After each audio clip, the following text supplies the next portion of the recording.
Sometimes you just have to go out and do it.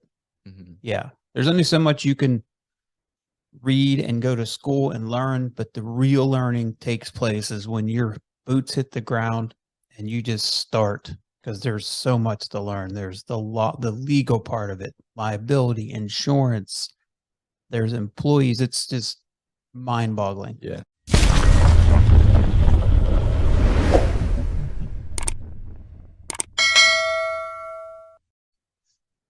Why don't you introduce yourself?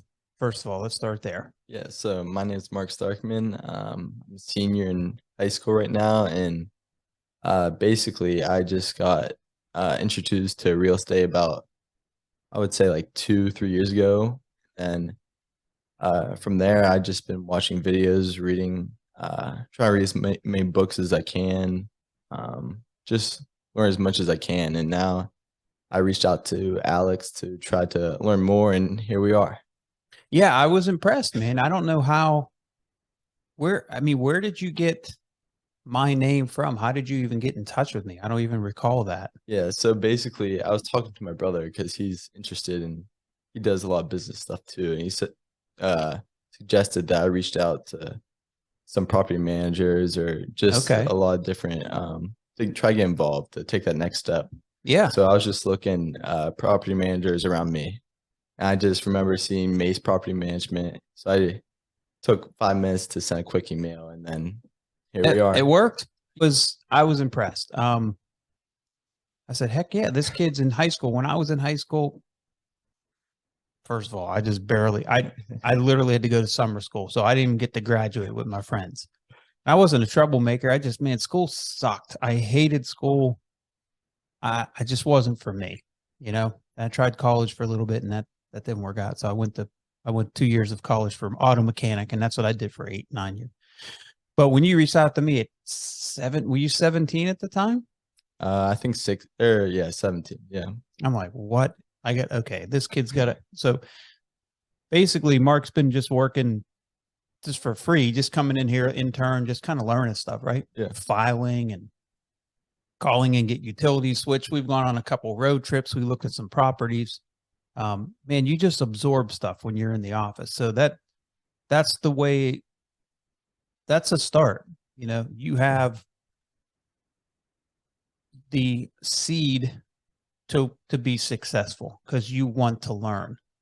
And that's number one. And you're willing to realize, and even at 55, I realize I know nothing. I really know such a small amount when it comes to the vast information in the universe. I know hardly nothing. You know less because you're 17 or you 18 now. Still 17. Okay.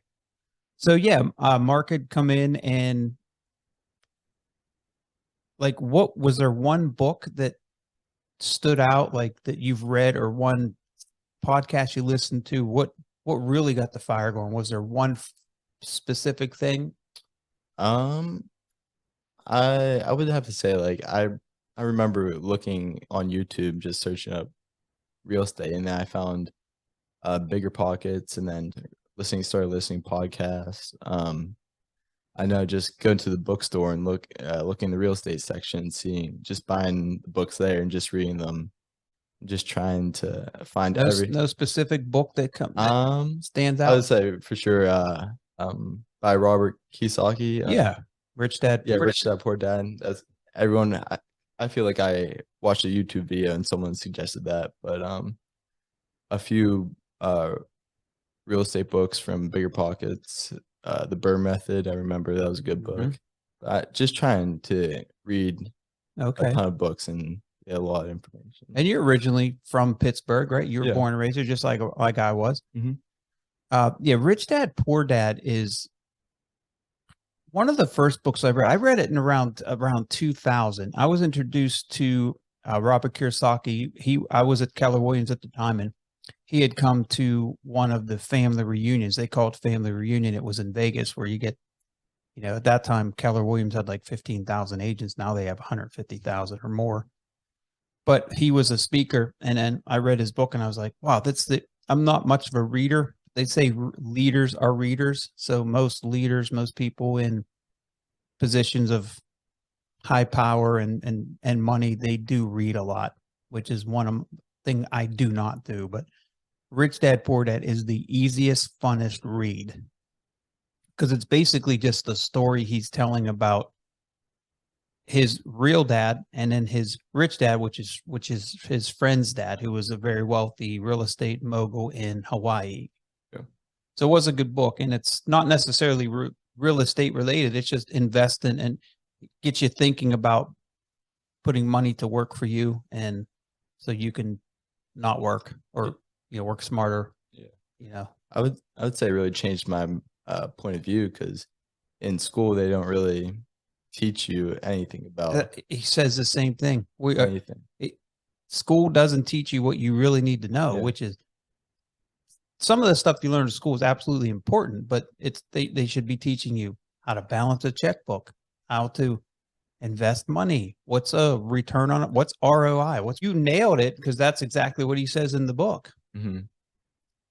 Okay, so you read a book. You have a brother who's older than you, right? Still in college, or he's out of college? He just graduated last year. Yeah, he's very, very business savvy. He's always wanted to.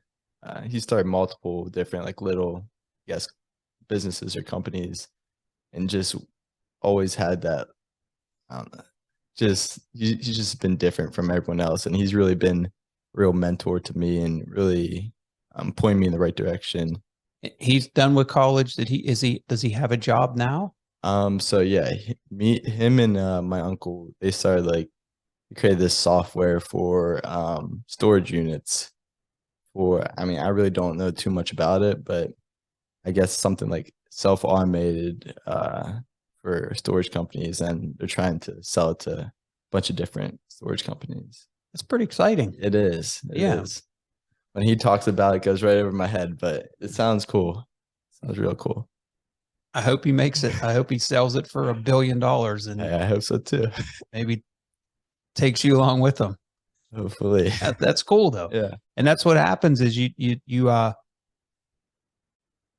start a company. Sometimes you just have to go out and do it. Mm-hmm. Yeah. There's only so much you can read and go to school and learn, but the real learning takes place is when your boots hit the ground and you just start, because there's so much to learn. There's the law, the legal part of it, liability, insurance, there's employees. It's just mind-boggling. Yeah. And every time you add a layer, it adds potential problems and potential huge profits. Yeah. Yeah, that's why I wanted to, I mean, again, like you said, reading and watching videos is all good, but just sticking with that's not going to really get you anywhere. It's a combination of both. That's going to help accelerate your learning quicker by reading, getting a perspective, and listening. Automotive university, basically, when you're in a car, you should be listening to something that's, I love music, but I also love to listen to things that are going to expand my brain and open me up to different ideas and how successful. I like listening to successful people. I like to see how they do it. And one of the common denominators is they work their ass off. That's number one. That is never going to go away. No matter how much technology you have, no matter how good you are with technology, if you're not willing to work really hard and smart, you can work hard, but dumb. You can work smart and work hard. And those two things are critical to massive success. You have to do both. For example, I've learned my work ethic from my mother. I mean, I watched her. She's the hardest working person I've ever seen. But she didn't work smart, but she didn't have the opportunities I had. She worked hard so I could have the opportunities, which again, that's a luxury for me. I got to see her work hard, know what that's like. But then I've also have an entrepreneurial brain that put the work hard and work smart together. And I've been relatively successful. I don't call myself highly successful in any way, shape, or form. Trust me. I've done okay, for a kid that just got out of high school. Yeah. So what do you want to do? I know you had talked to me about, going to college or going to a tech school. I don't want to say don't go to college. I just want to hear your opinion of what your parents are telling you. What are other folks in your life telling you, and what is your inner voice telling you? So I say there's a lot of different voices tell me to go different ways, but start with my parents. I'm very lucky. They're whatever you want to do will support you. They're trying to introduce me to all the different options I have so I can make a decision. Um, I would say my brother, he's pointing me not to go to college since he's went to college, and he's told me like it's not really worth all that money that you're gonna put into it. You're Mhm. not gonna get the same value out of it. So he's kind of pointing me away from it. But like I would say I don't maybe it's just the kid in me that wants to go to college and just have that experience because there's just something in me that doesn't want to look back and say I wish I would have went to college. But I also Right. have to look at is it really worth that much money? So it's kind of still in the air, Mhm. still weighing my options, but It that's is where I kind of stand. expensive. Yeah. Man, it's expensive. I might, because I have a daughter who's 18 who's going to WVU next year, and WVU is not a very expensive school, and it's very expensive. Yeah. It's gone up significantly since my oldest daughter, who's 31, went to school. It's gone up significantly. What I would suggest is, if you do go to school, maybe something business related. It seems like that's what you're business minded, Yeah. and maybe start at a community college where it's very inexpensive, and most of the credits are going to go with you to a 4-year school if you choose to do that. You know, Yeah. that's what I would do. That's what I told my daughter, who's 31. I told her to do that. She didn't want to hear it, and I get it because they want that college experience. But I'm looking at it like, cost money. Yeah. And what's the difference? You end Mhm. up 2 years at community and 2 years at Penn State or WVU or whatever school you choose. So if you do that, that's what I would suggest. Yeah. I would say in the school system, they don't really like teach you any other options besides going to a 4-year school. It's really just they show you that's your only option. Mm-hmm. Where in reality, there's so many more different paths you can go down. I feel that's something they can focus on more in the future is to really show students you have trade schools, you have all these True. other different options. You The trade schools are huge right now. There is a lack of, trust me, because we're in the property management business, right? Mhm. And finding labor, just basic labor, difficult. Good plumbers, roofers, carpenters, very difficult to find. You can literally print money if you go to trade school and become a plumber, a furnace person. So if you go to trade school, learn that trade, 4 or 5 years of working it, take that business brain and then put those two together and then run a business, get completely out of the installing a furnace side of things and run the business. You can print money, Yeah. but it's easier said than done. Yeah. Trust me. But that's why you can do whatever, man. Like Yeah. if you go to trade school, the business stuff you can learn. Mhm. You'll learn that as you go. Yeah. But if you do decide to go to college and money is a consideration of saving a shitload of it and not going to a $50,000 a year college, I would go community college and get the 2 year, and then you decide if you want to expand that and get a 4 year or something to think about. Yeah, that's smart. Have you ever thought? Have you given any thought about as far as investing in real estate? If you sit in bed at night and say, "Oh yeah, I'm going to buy a duplex, and then I'm gonna own 5 units on the beach," and I mean, do you have any visions of that or any All the visions of time, grant? all the You do? time. Okay, well, I tell me about some of them. sometimes when I'm in school and when I'm bored, I go look up on my computer Zillow and just go look at all different houses in different places. And all the time kids are like, "What are you doing? Look at houses." I'm like, I That's just want to look at some hilarious. houses. But yeah, Love it. I just think about all the time like where I guess and if I go to college that would change if I do buy somewhere. But I think about all the time where I would buy, and then Mm-hmm. if I had more money, where like if I buy Where would you Airbnb. buy? Give me an example. Um, I don't know if I would buy here, but I would probably more down south because I would have to do some more research and due diligence. But I think I just want to be closer to the properties themselves, and I don't really. Mm, I think I would enjoy the south more than right. up The here in the cold. weather. Yeah, Okay. for sure is a big factor. Nothing wrong with that, man.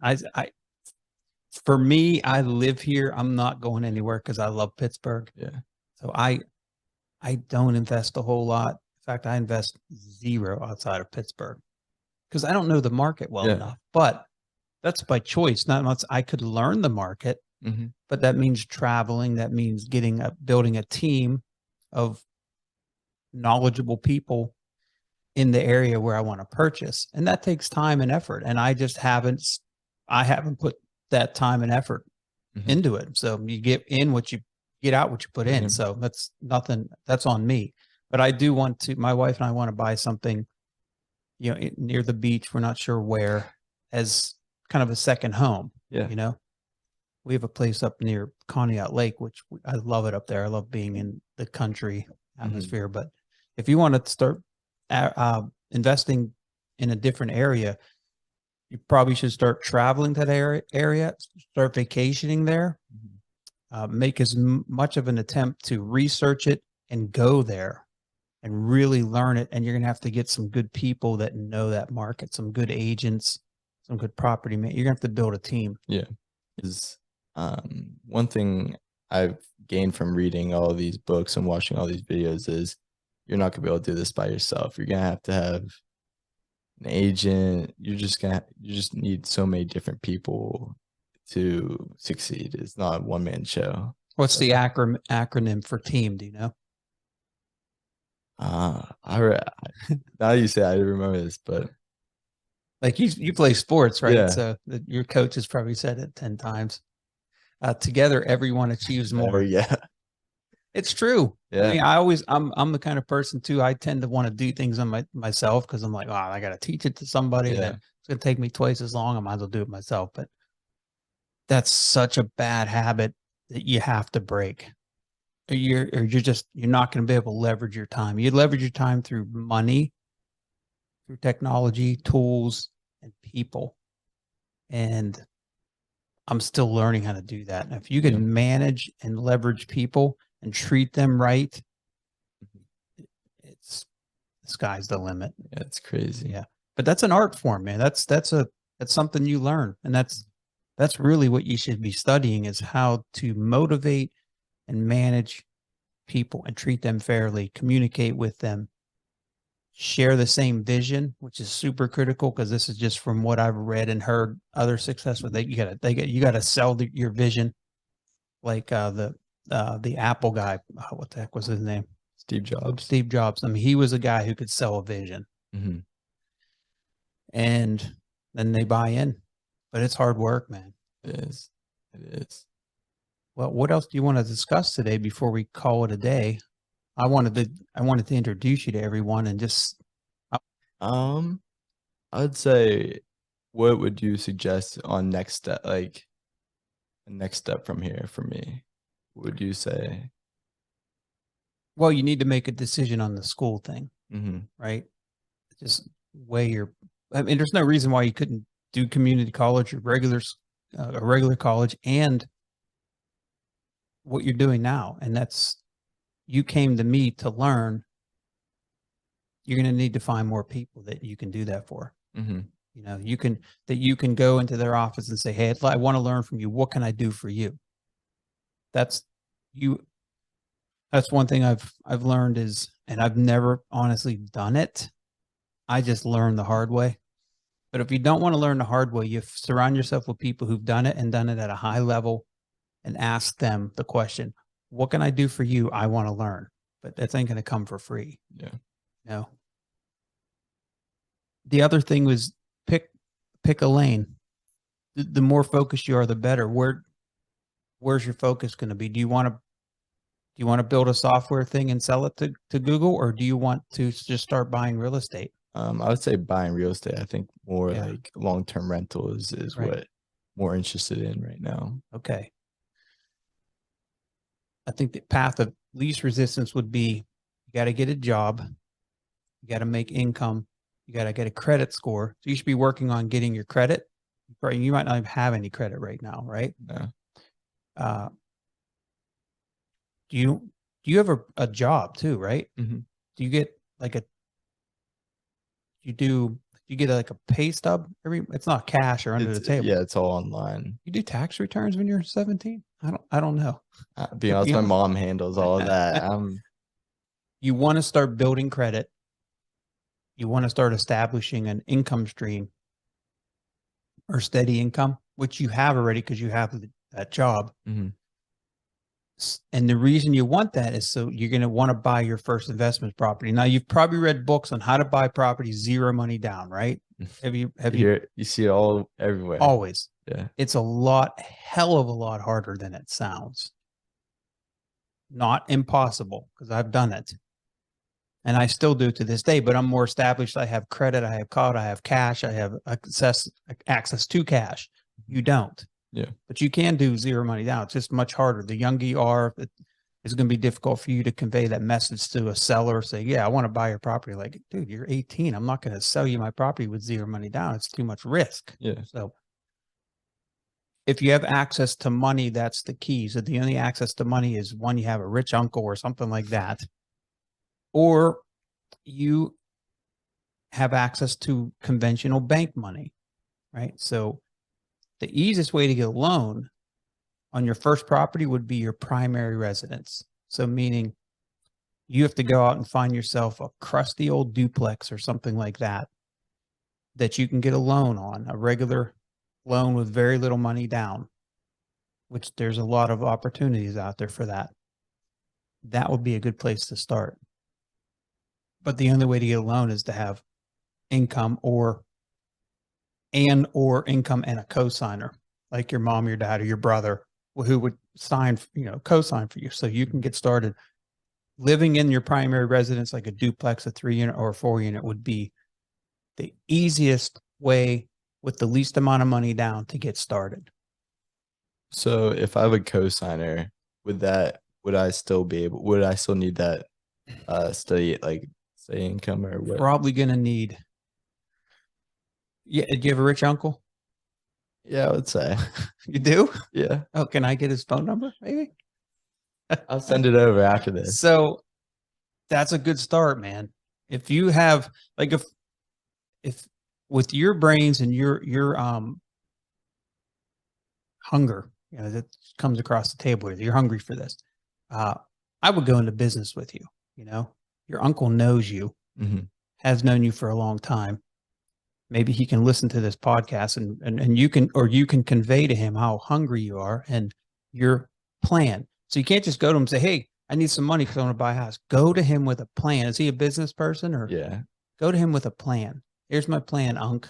I want to buy a duplex between 150 and 200,000 in these specific areas. I'm going to live in half. You're going to help me buy it. We're going to own it together.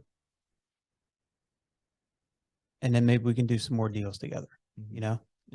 That's how you can grow a lot quicker and you won't need the bank, right now. Yeah. Cause I've been thinking about like you said, if you want to do it the conventional way, it's going to take, well, for me, at least another 4 or 5 years till if I go to college and just to build that up. And to be honest, I really don't, I just want to go. I don't want to wait that long. So I've been trying to look at those different options. And like you said, all those videos that say that you can start with zero, no money down. I know there'd be a lot more tougher and a lot more walls to jump over than just your conventional way. But yeah, I never really thought about that, to be honest with you. Yeah, having a partner.